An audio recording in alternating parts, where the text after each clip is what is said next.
Hello, everyone. My name is James Whitcomb. I'm the candidate coach.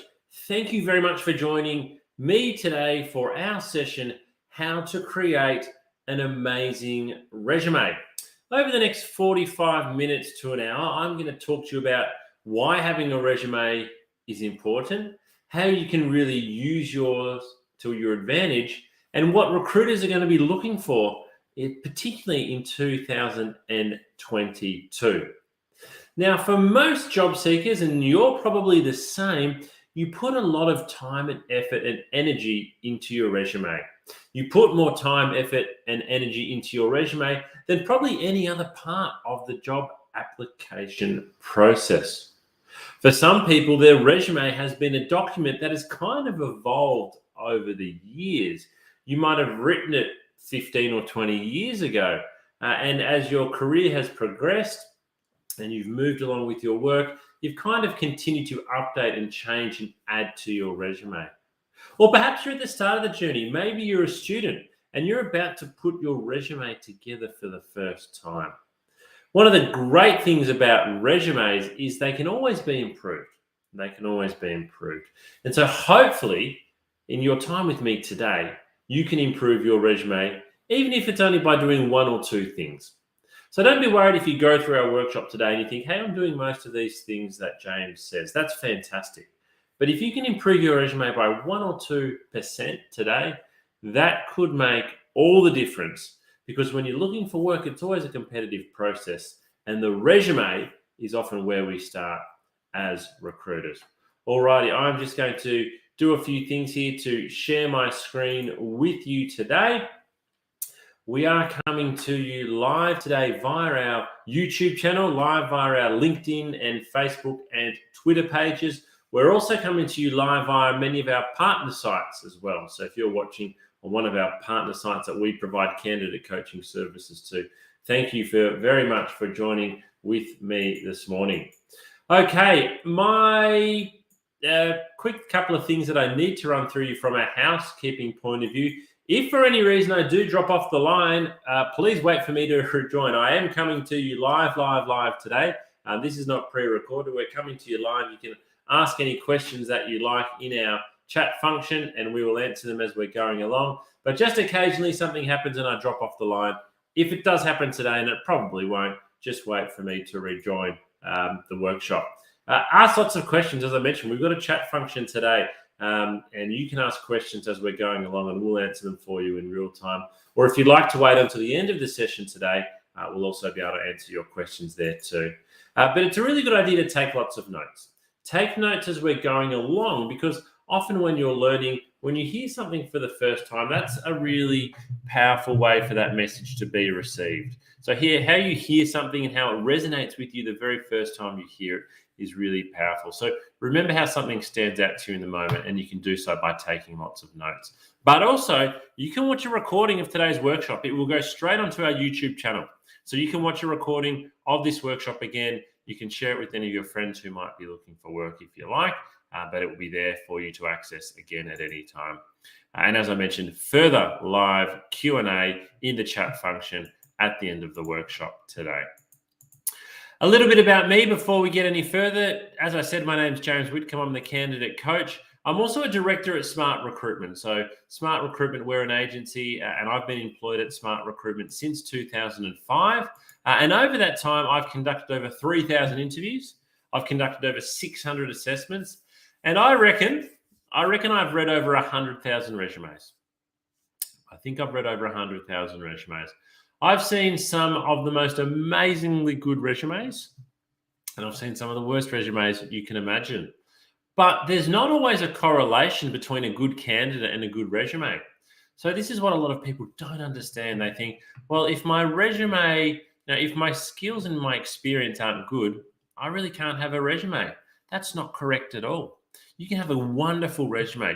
You can have a well laid out, planned, and eye-catching resume that really sells and promotes you, even if you've only got a little bit of experience.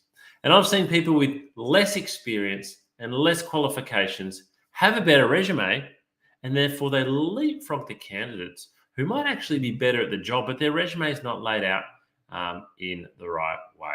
So hopefully throughout today, you'll be able to pick up some tips to really improve that resume. I've placed over 1,000 people into jobs and launched the Candidate Coach in December 2019. So we've just turned 2. And the candidate coaching platform that we're meeting on today has a whole range of resources for you, whether it is resume and cover letter templates, whether it's watching video coaching, attending future live webinars, whether it's getting some support for your mental health while you're looking for work, which is something we're really passionate about. Our candidate coaching platform has a lot for you. Alrighty, I want to start off with a question. I want you to answer this question. Feel free to type it in wherever you're watching from into the comments box. But how are you feeling today? How are you feeling today? If you had to pick from this list of emojis that are on the screen, what would you choose? How would you describe your mood today? Now, you might think this is a bit of an odd question for me to be asking you. We're in a resume workshop. Why are you asking me how am I feeling, James? Well, what if I change the question a little bit and I say, what about your resume? How do you actually think your resume presents you? So if we had the same list of emojis and I said, choose from this list of emojis the one that best represents your resume, what would you choose from this list here? Are you in the top left-hand corner here? Is your resume happy? Is it confident? Is it confident? Maybe it's more like the bottom left-hand corner. You're like, it's just not great. I really don't know what I'm doing with it. I don't understand what I need to do. But have a think. How do you actually think? What is the vibe that your resume gives off? Does it give off a confident vibe? Does it list achievements? Or is it perhaps just a bit timid and it's a bit blah, it's a bit bland, it's a bit boring. You just think, my resume doesn't help me to stand out. Well, hopefully over our time today, we can share with you some tips around how your resume can help you stand out. Because with your resume, it is really important to have a job-winning attitude and mindset. So what do I mean by that? Well, we want your resume to have confidence. We want your resume to be a document that you are proud of, that you enjoy sending out, that you like showing to people because it's well created and you're really happy with the quality of it. You feel it is really promoting your personal brand and your employment opportunities. And what that shows is what we call a job-winning attitude and mindset. And it's really important to have a job-winning attitude and mindset, as we will hear now from Ryan Biggs, who is one of the recruitment leaders in Melbourne and works at the Australian Financial Complaints Authority. Ryan says, I will always go for someone with a fantastic attitude that may need a little bit of development over someone who has all of the skill, but a bad attitude. So, according to Ryan, we can have all of the skill. And if we want to take that a little bit further, we can have all of the skill. We can have all of the qualifications. We can have all of the experience. But if we don't have the right attitude, somebody with less skills, less experience, and less qualifications will beat us to getting the job. So on our resume, we need to show our attitude. We need to show our job-winning attitude and our mindset. So easy for me to say that, isn't it? It's easy for me to say, have a job-winning attitude, have a confident resume. But how to actually go about doing that? That's what we're going to show you today. Because a resume and a cover letter will do that. It will show your attitude. It will show your confidence, and it will show your intent. I can often sense how confident somebody is with their job applications when I read their resume and their cover letter. I can sense whether they're really confident, they think they're putting a great foot forward. Or I can also get the sense a lot of the time whether this person really doesn't know whether they've got a good resume, a good cover letter. They actually don't even know whether this job's suitable for them. It comes through far more loudly than you think. So, I want to ask you another question. How long do you actually think a recruiter spends reading your resume? Again, feel free to type this into the comments box where you're watching. How long do you think a recruiter spends reading your resume? As I said before, for some people, their resume has been something they've built on over a 20, 30, 40-year career. You've spent hours and hours on it every year, or maybe when you've changed jobs, you've updated it. For some of you in the early part of your career, you might be looking for work at the moment, and you're really spending, 5 or 6 hours every day looking for work and working on your resume. You spend a lot of time, tens, if not hundreds, if not thousands of hours of work go into your resume. So when you send it off, when you've done these thousands of hours of work, when you send it off, how long do you actually think a recruiter spends reading your resume? Well, I'm going to share the answer with you now. 7 seconds. Eye tracking study shows that recruiters look at your resume for 7 seconds. How does that make you feel? How does that make you feel? For me, as a recruiter who's actively recruiting at the moment, who's really passionate about the recruitment industry, I'm really embarrassed by that stat. I'm really embarrassed that the average resume only gets looked at for 7 seconds before a decision is made. So at the 7-second mark, what happens is the recruiter on average decides, okay, yes, I'm going to keep on reading this resume, or no, I'm going to move on to the next one. If they choose to keep on reading, they will read for more than 7 seconds, but it's at that point in time that they make the decision whether you're going yes or no column. So for most job seekers, this makes them feel quite forlorn. It's a really kind of disappointing outcome. So we can dwell on that if we like. Oh, that's terrible. Recruiters only look at resumes for 7 seconds. Or what I think we should do is take that information on board and go, okay, I've got 7 seconds here. I need to base my resume around this notion that it's got to stand out in the first 7 seconds. Because if it doesn't stand out in the first 7 seconds, guess what? No one's going to keep on reading. So what you've got listed on page 3 and 4, it might be important information, but guess what? Is a recruiter going to get to page 3 or 4 in 7 seconds? Definitely not. They're really probably only going to be looking at the front page. So let's have a look into this article in a little bit more detail and find out what we can learn. So I'm going to read this to you, and if I look like I'm looking over here, that's because it's where my presentation screen is. We're going to focus on dot points 2 and 3 here. So resumes that succeeded in capturing the recruiter's attention featured simple layouts with clear sections and heading titles. Resumes organized by E or F pattern reading tendencies also did well, especially when they utilized bold titles and bulleted accomplishments. So a couple of key takeaways there. Simple layouts. We need to keep it simple. We need headings. We need titles. We need E or F pattern. So you might be wondering, well, what's the E or the F pattern, James? Imagine a piece of paper with a big capital E or a big capital F. So what we mean is we've got a couple of bold things, but a lot of things are mainly coming off the spine. They're coming off that vertical line of the E or the F. We need bold titles or headings, and we also need dot points. We love to read dot points. Final dot point. Resumes did not fare well when they were hindered by cluttered layouts, a lack of white space on the page, multiple columns, and long sentences. A lack of section or job headers also turned off recruiters, as did text that didn't flow down the page or draw the eye down the page. So we want it to be really easy to read. And a lot of people don't leave white space. They really do sort of cramp it up a little bit. They cramp it up a little bit and put too much stuff on the page. And it's really hard for us to read. It's really hard for us to read as recruiters because there's too much information there and it's not well organized. It doesn't have the headings and it's not bulleted accomplishments. So focus, maybe take a screenshot while we're here. Dot point number 2, this is what we need to do. Simple layouts, clear sections and heading titles, bold titles and bulleted accomplishments. So effective resume writing, let's get stuck into it. What actually is your resume? So let's start off by defining what your resume is. Well, it's a factual account. It's a factual account of your employment and your study history. So when we say factual, it's got times, dates, location, people's names, duties and responsibilities, company names, places, educational institutions. So it's factual. But it also needs to highlight your skills and abilities and sell you. Your resume needs to sell you. Selling yourself is so important. So my question to you, does your resume sell you? Do you think that your resume sells you? My brother recently sold his house and I'd visited his house a number of times. He had a lovely house. It was quite nice. When they listed the property for sale, the description was fantastic.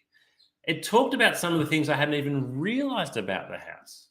When I looked at the photos of the house, I was like, wow, these photos are amazing. His house looks awesome.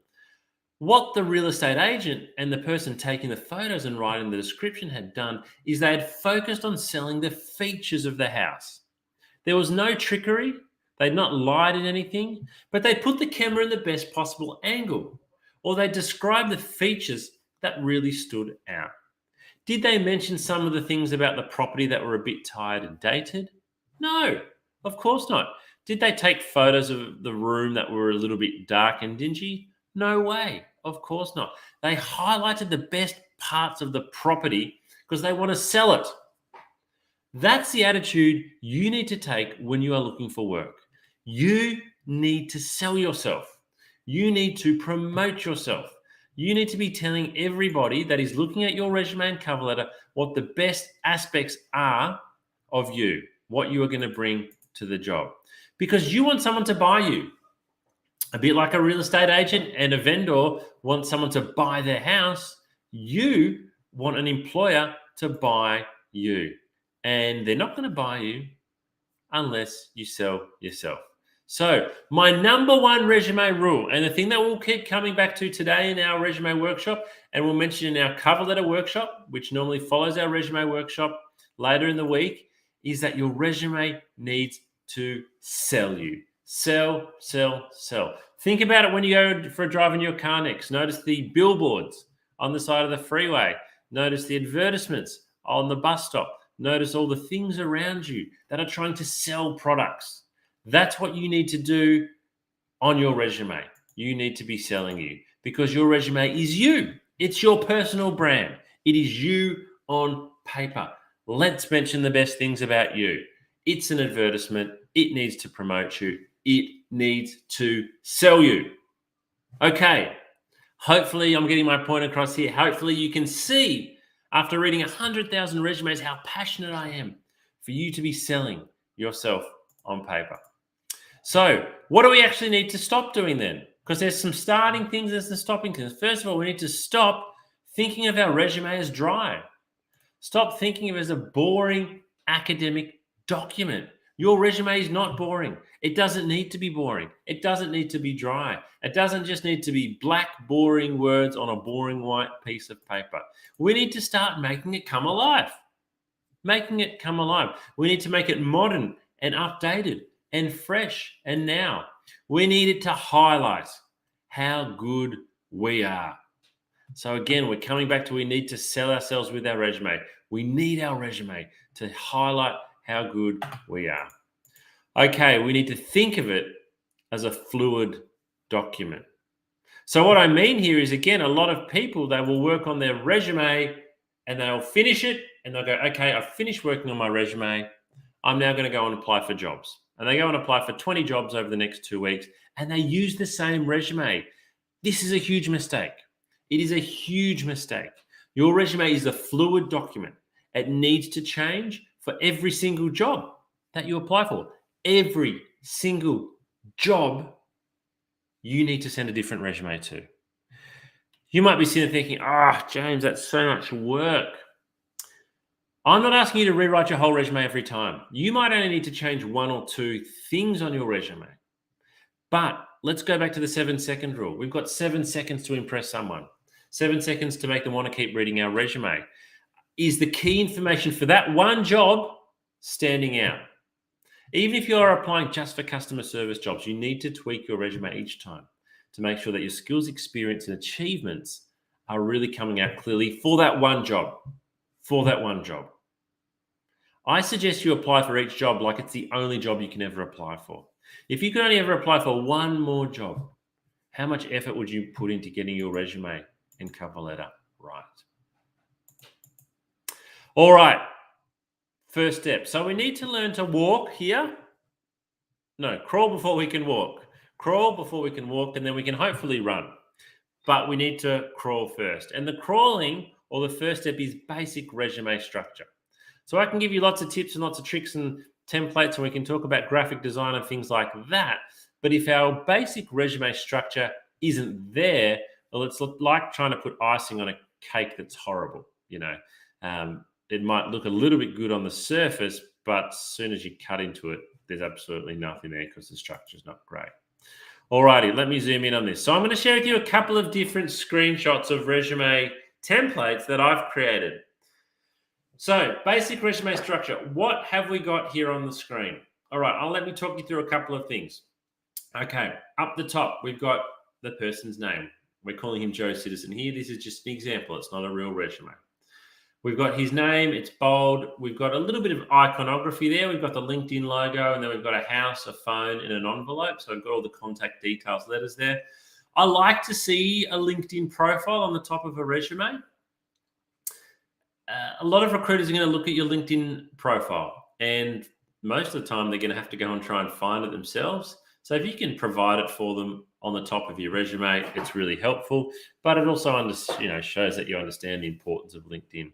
So we've got those contact details up the top there. What you'll notice throughout the resume is we've used these bold headings or these section headings. So we've got professional summary, formal education, and employment history. We've also used, as that previous article said, the E or F pattern.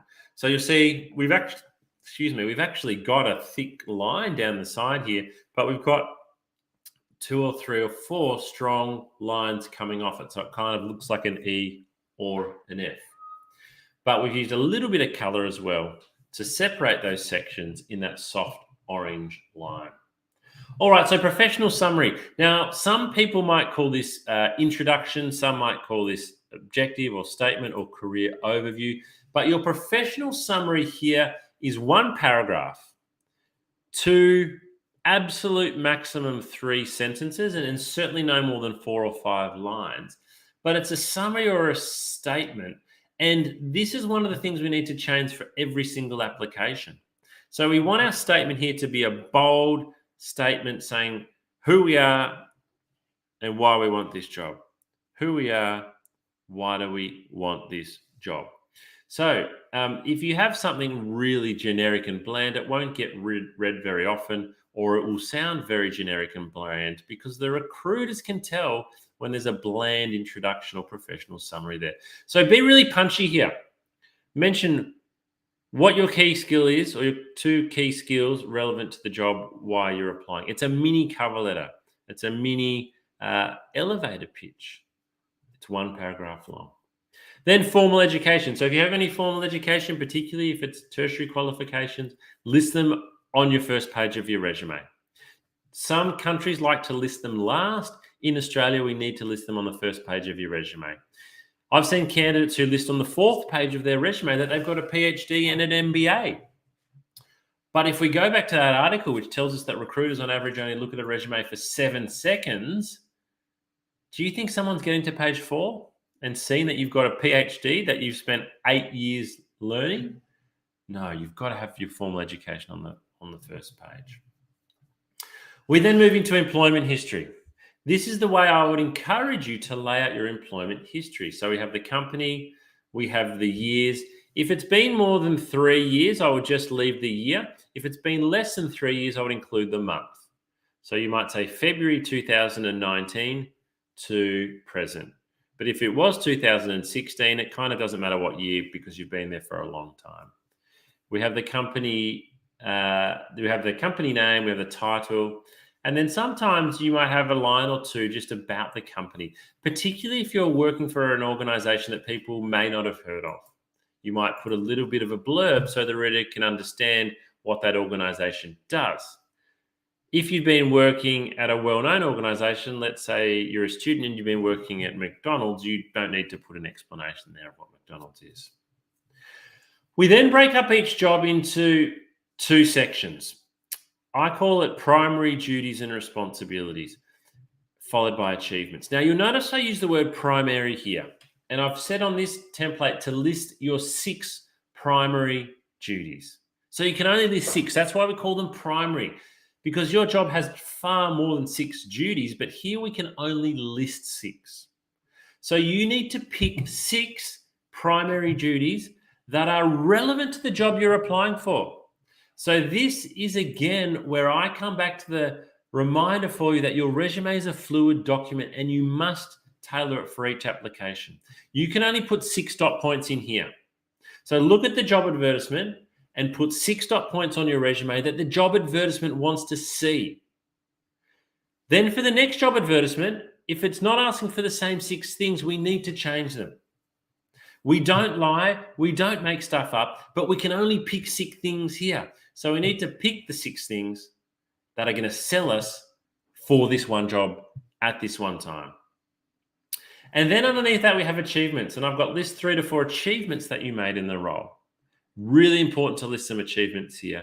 And I'm going to talk to you and show you how to do that a little bit later on. But achievements is really about where we sell ourselves the most. This is where we sell ourselves.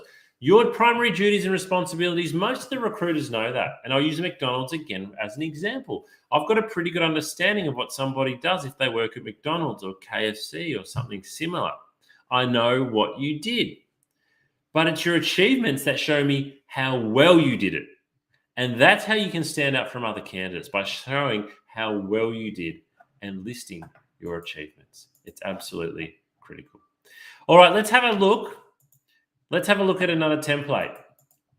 This one here. So we've got a slightly different layout here. What you'll notice, first of all, though, we've got clear different sections. Again, I've used some lines, some straight lines here, and we've put in another category down the left-hand side. So let's start with the top. We've got name, address, email, LinkedIn profile. So we've got those details on the top left here. We've got the introduction again at the top, whether it's introduction, career summary, a resume objective, whatever you like to call it. We've got education, and then we've got employment history.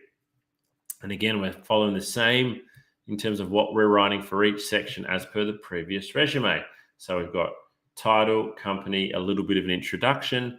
We've got 1, 2, 3, we've got 6 dot points here with the primary responsibilities, and then we've got some key achievements. So one of the biggest differences, or the biggest difference on this resume, is we've got this skills and attributes column here, but we've also put it to the side of the rest of the resume.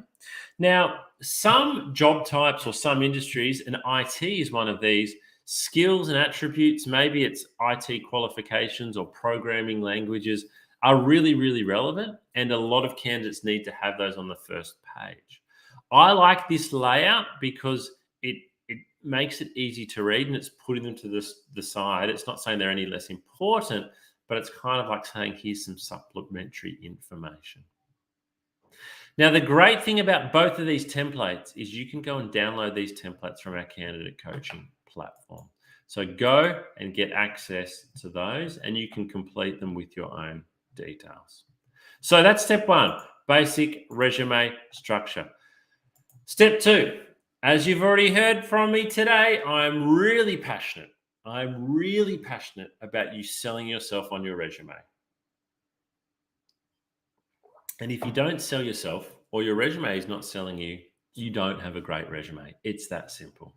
Okay, but how do we go about doing it? I'm going to share with you an example of selling your experience and selling your achievements. We're not going to look at a whole resume here. We're just going to look at the last job of one particular candidate that I worked with, because this gives a great example. Okay, so this was the candidate's resume. This is how they described their job when I met them, and this was 5 years ago, or 6 years ago now, nearly. They were a sales representative, and I've changed the name of the company to ABC Company. And this lady described herself as a salesperson for the company for 3 years. She sold goods, and she traveled to meet customers and to keep them happy. That is actually what she did in her job. So there's nothing wrong with that description. She's not telling us anything false. But when I had a phone interview with this candidate, I was like really impressed with what she had to say. And then when I had a face-to-face interview and I heard what she did and what she'd achieved, I was blown away. Now, in many ways, she was actually lucky to get that first phone interview. She mainly got that first phone interview because she had a tenure of 3 years as a sales representative. And as an experienced sales recruiter, I know that 3 years is a good tenure for sales, because it's a really tough job where you need to handle a lot of rejection, you need to achieve results, and you need to have a lot of resilience. So I generally have a phone interview with nearly everybody if they've worked in sales for 3 months. So she was lucky to have that phone interview. She was lucky to get to the face-to-face interview. but I ended up being blown away when I met with her. So this is her resume before. This is how we described her job after. So same person, same job, resume laid out in a better way. So what you'll notice here, we've got the bold headings. We've got primary responsibilities and we've got achievements. I've actually done, and I did say this was in 2016, I've done 1, 2, 3, I've got about 9 dot points here for responsibilities. It's probably a little bit more than I'd recommend now, but as you can see, each dot point is quite short. So each dot point, apart from maybe the third one, is quite short. So you can have a few more than 6 if they're short, but if they're sort of 1 to 2, 1.5 to 2 lines, you probably only want 6. So let's look at the responsibilities first. What this does is it gives the reader a great understanding very quickly. So the first dot point, maintain regular contact with a large portfolio of business clients. That helps me straight away understand a little bit of what she did. If we look at the third last dot point there, attend at least 3 new business appointments per day. Putting numbers on your resume is a wonderful thing to do because it helps the person reading it to really understand. I can quantify what 3 new business appointments a day is. That's 15 a week. That's 60 a month. That's, 720 or so a year. But if you just have 10 new business appointments, I don't know whether that's 1 a day, 1 a week, 1 a month, or 1 a year. So if you use some figures here in your responsibilities, maybe say 30% of my time I did this. It really helps a person reading to get a good understanding of what you did. So I won't read through all those responsibilities. You can see them on the screen here now, but we've really described well. You will agree with me, I'm sure, that in reading those 9 dot points, you've got a good understanding actually of what this person did. Now let's move on to achievements, because for me, this is the main part. So this lady was Salesperson of the Year in 2014, exceeding sales budget by 21%. 21. So I like a couple of things about this stat. She told me the year, she was specific, and she gave me the result, 21%. She exceeded her sales budget by excuse me. Now, this is not a small company that she worked for. They had a large sales team. So this was an amazing result. Now, let me tell you something else that is amazing. For being Salesperson of the Year, this lady was given a brand new car. That was the prize this company had for the Salesperson of the Year that year. She won a brand new car. I have never come across, in my 15 or 16 years in recruitment, another candidate who was given a car because they did a great job. Salesperson of the Year, she got a car, she was amazing. But look, on her previous resume, she's not Salesperson of the Year here. She hasn't mentioned it. How do I know if it's not mentioned on your resume? You've got to have the details there. She had some other achievements too. I won't read through them all with you, but you can see the point that I'm making. Your achievements are so important. Now, you might be sitting there thinking, well, James, look, it's all well and good for somebody to put Salesperson of the Year to have, I got 21% of my sales budget. I work in a role, for example, where we don't have targets. So the question I'd like to ask you, if you are struggling to come up with some achievements on your resume, here's what I'd like you to do. I want you to think about what you did when you started in your current job. What were the duties and the responsibilities that you had when you began, when you started over here? Now, at the end, if you're thinking of leaving or just you're a little bit along the journey, think about what you're doing in the job now. What are some of the extra duties and the responsibilities you have now that you didn't have when you started? Maybe, for example, you have been asked to help train staff. That's an achievement. You could put that on your resume. I have been asked several times to help train, maybe onboard staff. Maybe you've been given responsibility to lock up the store now at the end of the day. You weren't asked to do that for your first 12 months, but now you are. There's lots of things you can list as achievements. What we're really aiming to do here is to sell ourselves and to show that we understand we've done a good job and to promote ourselves. So if you put on your resume that you regularly help train new staff, that you've been given the keys to lock up the store, and that your manager often asks you to cover shifts, for example, you're showing some pride. You're showing pride in your work. And sometimes that is all it takes.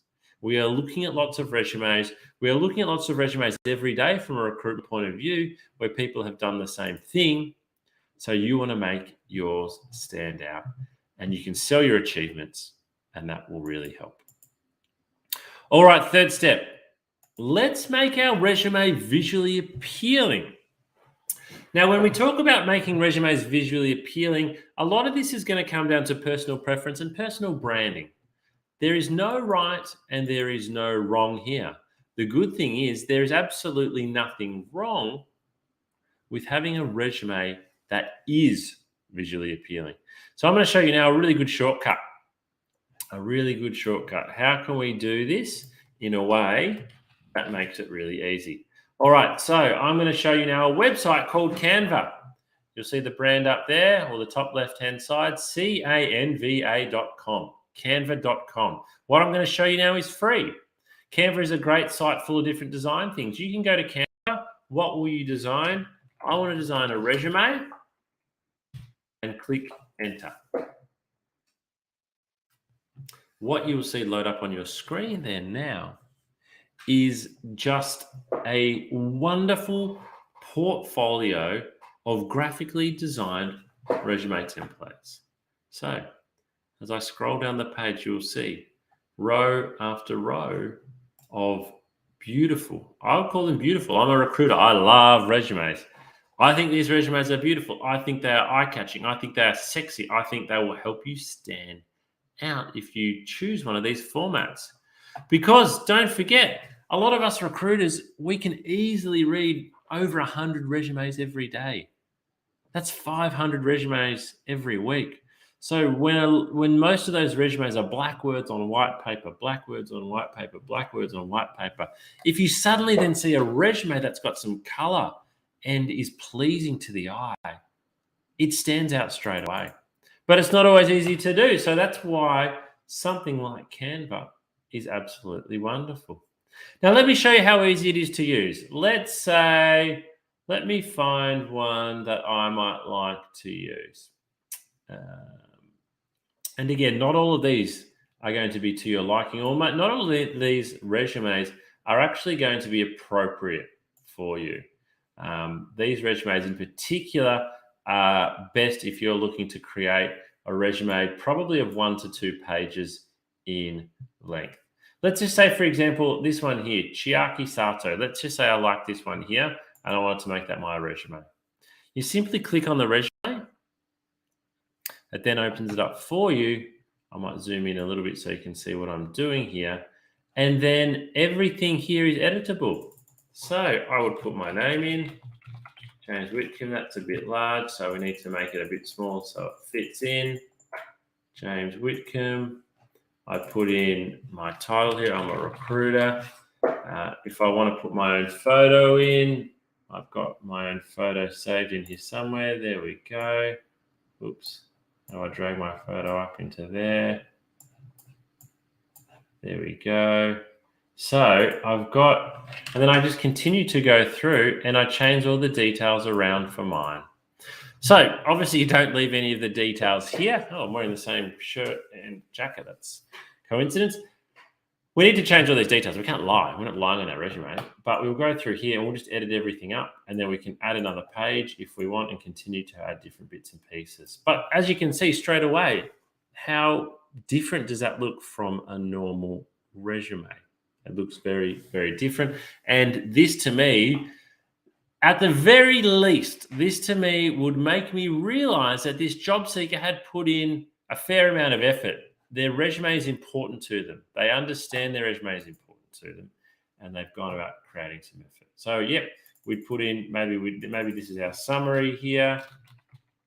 That summary, and that's not quite aligned, so I'd line that up. We'd write that in here. Here goes our education. Awards, so we could have awards or achievements here. If you had an IT background, for example, for this one you might do C++ programming. And they've kind of shown here that they've got like 4-star, 4 out of 5 there, whereas problem solving only 2. contact details. Move it all around. It's completely up to you. But having a graphically designed resume template is a great way for you to stand out as a job seeker. So again, Canva, canva.com, Australian CEO. I use the paid version. It's only about $15 a month, but what I'm showing you here, you can do for free. So go away and make the most of it. So as I've mentioned, you visit Canva, or actually go back to the Candidate Coach and use one of our templates. And then the fourth step, as I said, we need to change our resume for every single application. This is something that a lot of job seekers just don't like doing. I get it. It means you've got to do more work. That's right. You've got to do more work. But again, I'm going to read 100 resumes today. I can tell the people who have done more work. I can tell the people who have put effort into their application. So what I want to say to you, even if you are unemployed at the moment and you're doing nothing other than looking for jobs, I don't want you to apply for any more than 2 jobs every day. Maximum of 2 jobs, because you need to be researching the company, researching the role, tailoring your resume, and as we show in our next workshop, tailoring your cover letter. If you are spending 5 hours a day applying for work and you're applying for 2 jobs, you're going to get a much better response than applying for 50 jobs in 5 hours, which the job boards do allow you to do. And so we can see when someone just goes click and apply, and sends out that same resume 100 times in a day, we notice. Whereas if you tailor your resume for every application, you choose your summary, you choose which dot points and achievements to list, you make it really relevant to the job. Look at what the job ad is asking you for. Mirror that. Mirror it in your resume. Alrighty. I want to go through some of the common resume questions. And if you've got any questions now, feel free to type them into the comments box. How long should my resume be? Great question. So I have a personal preference. The hard thing is other recruiters have a personal preference will be different to mine. So I'll give you my answer in a moment. But one of the challenges for being a job seeker is, even with a lot of my advice today, not every recruiter will agree.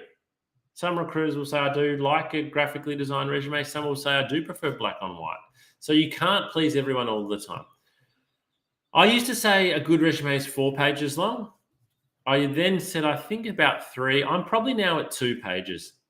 Even 1 page. I've seen some amazing 1-page resumes. Your resume does not need to tell the whole story of your whole career. The aim of your resume, to be honest, is to get the recruiter interested enough to call you and want to talk to you about the job. And that's where you fill in the rest of those details. So my advice would be 2 to 3 pages, no more than 3, but it's up to you. If you prefer 1, go for it. If you prefer 4, go for it. Just be aware that your first page is the most important. And in that, when we apply that 7-second rule, let's be honest, what are recruiters looking at in the first 7 seconds? It's only on the front page. So don't save any of the good stuff for page 2, 3, or 4. Should I include a photo of myself on my resume? This is a very big question. The answer is, it's completely up to you. So what have I said to you several times today? Your resume needs to sell you, needs to promote you. It's an advertisement for you. It's your personal brand. So let me ask you this. If you put a photo of yourself on your resume, do you think this helps to sell you? Do you think it actually detracts you from your chances of getting the job? Only you can answer that. Only you can answer that. What you need to be aware of if you put a photo on your resume is that people are going to judge you based on your appearance. Even if they're the world's most unbiased recruiter, we all have what we call unconscious bias. When we see a photo of someone, in our mind, we make assumptions and we are biased towards the way some people do and don't look. So if you have a photo on there, it's got to be professional. It's got to be corporate. It's got to be smiling. It's got to be well presented. If you want to put it on there, go for it. If you don't want to put a photo on your resume, don't worry about it. A lot of candidates get angst over whether or not they should or shouldn't put a photo on their resume, where it probably doesn't make a big deal either way. Should I include references or academic transcripts on my resume? I like it when a candidate mentions their reference contact details. So the last section on your resume, you might have reference details and you might just have their name and their title. What that shows me as a recruiter is it often makes me think, oh, this person's listed a senior person here that obviously the candidate is confident they're going to get a good reference. Don't include written references and don't include academic transcripts unless you've been asked to. And do you need to include every job that you've ever worked in? My answer is no. My answer is no.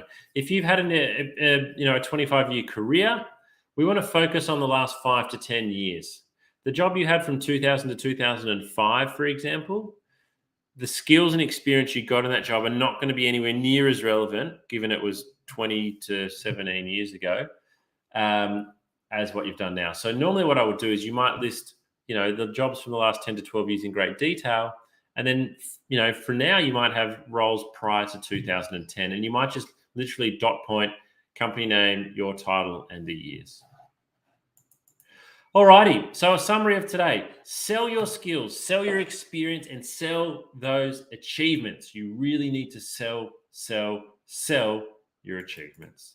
Make your resume easy to read. We've talked about this in particular with the layout and design. We need white space, clear section heading titles, and bullet points. It should be visually appealing, and it's okay to be bold. It is okay to be bold, and your resume must be tailored for every single job. Alrighty, if you've got any other resume questions, please type them in now. We are answering your questions as they come in live. So feel free over the next couple of minutes to type the questions in. But just a word, if you are still wanting more assistance, we've got so many resources available for you on our candidate coaching platform. We've got video coaching episodes taking you through the whole journey, whether it's resumes, cover letters, interview techniques, salary negotiation, the whole lot. We've got those templates that I mentioned you can download. We've got downloadable interview questions based on individual industries. We have online assessments you can take.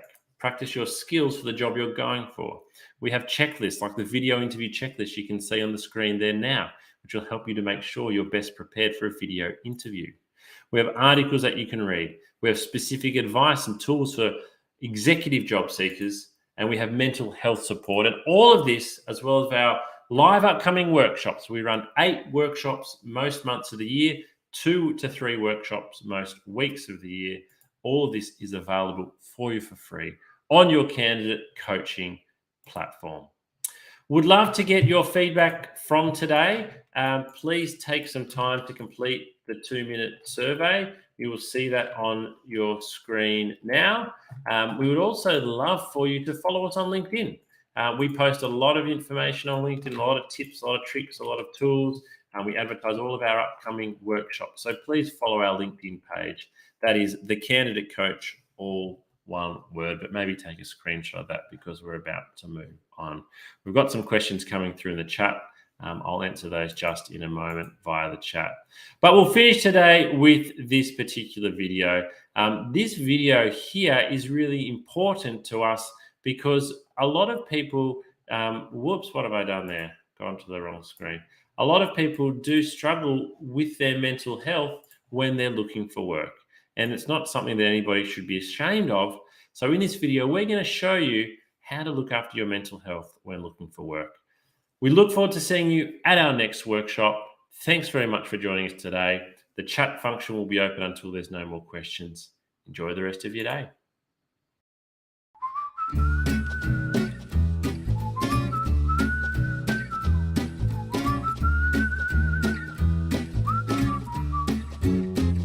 If you're not feeling terrific at the moment and you feel like your mental well-being has taken a little bit of a dip, please remember this is not going to last forever. There's lots you can do to manage your mental health and get back on top of it.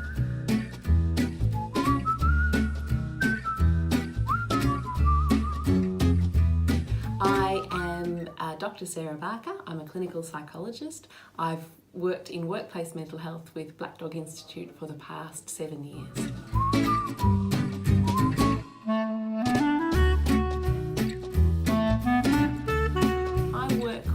A lot of adults and young people, mainly with anxiety, depression, trauma as well, a range of issues, and many who are looking for work. And undergoing that process of trying to find employment.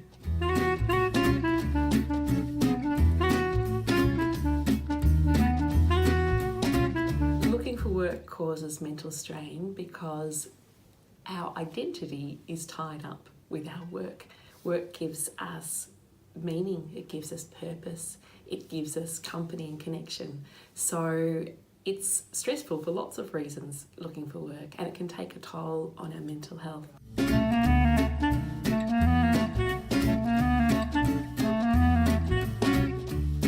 It's really important for us to be aware of the signs that our well-being and our mental health might be dropping. Probably the biggest sign is changes in behaviour. So that might be changes in the way we're thinking or talking to ourselves. We might be saying things like, who would employ me? I'll never get a job. We might be really down on ourselves and really hard and critical on ourselves when normally we're not so hard and critical. We might also, in our relationships, change our behaviour. We might be more snappy or more irritable with people that we love, that normally we might be a little bit irritable sometimes, but not irritable in that way. Losing interest in things that usually sparked us and ignited us and gave us joy. So perhaps usually we like walking the dog and suddenly we start thinking, I can't be bothered walking the dog today. That sort of thing, those changes in behaviour are really significant because they tell us that something's different, and if we're noticing, I suppose, more than one of those and it's affecting the way we feel, and this is over a period of say 2 weeks or longer, then it's a really good idea to have a chat to a GP that you trust, and find out what might be going on, have a discussion and see if there's any physical reasons for that, or if perhaps your mental health and wellbeing might be able to do with a little bit of extra support, and then the GP can refer you on to see a psychologist, a counsellor, whoever is most appropriate for you.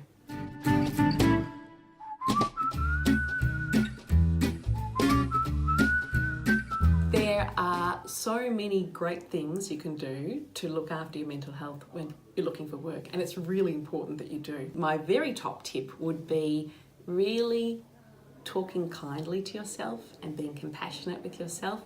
I think when we're looking for work, we can have a lot more questions like, will I ever get a job? Will I ever be employed? It can feel like this could go on forever. So being kind to ourselves and saying things like, it will work out. There will be a day, my efforts will be rewarded. It will just take time. I just need to keep trying. Reminding yourself of your strengths. And that might even be tapping into people you love and asking them what your strengths are, because sometimes it's harder to find them when our mood's a bit low and we're feeling more worried. We can be harder on ourselves. I think that routine is really, really important to our well-being. When we're looking for work, we mightn't have such a regular routine because there mightn't be a 9 to 5 start and finish time for a job. Well, there isn't. So instead, thinking about looking for work as a job in itself can be helpful. Having a start time and a finish time can be really helpful, and some set tasks that you hope to achieve that day. Purpose is really important too. So purpose might come through routine, but it can also come through other things. Meaning's really important, and our work gives us meaning. So when we're looking for work, meaning mightn't feel like it's there as much. Part of what we can do is infuse those tasks with meaning. So I am doing these things today, I'm looking for work, and that is meaningful in itself because there's an end goal to this. It will be something that's good for me and good for the people that I love as well.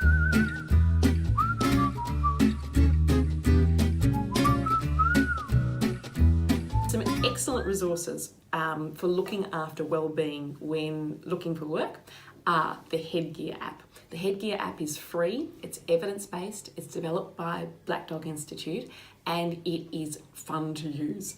It uses mindfulness, so a technique to really help us relax and reduce physiological arousal, which can often occur when we're feeling anxious.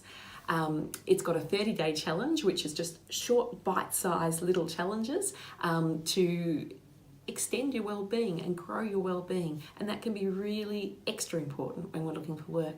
There are also some really terrific resources available through the Black Dog Institute. One of them is a beautiful self-care plan that is encourages you to think about your top coping tips, the things that personally work best for you, that are positive coping strategies. Another really good resource is through Beyond Blue, and they've got some excellent resources to look after mental health while looking for work, and also when people are recently out of work as well.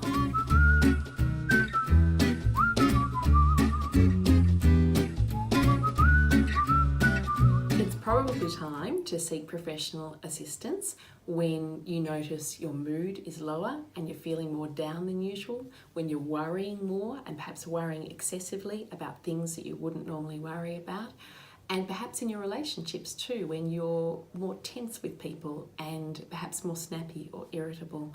All of these are signs that perhaps our mood is not in the greatest space, and our well-being is not in the greatest space, and that it can be a great idea then to chat to your GP, who can then refer you to an appropriate person to help you strengthen your well-being.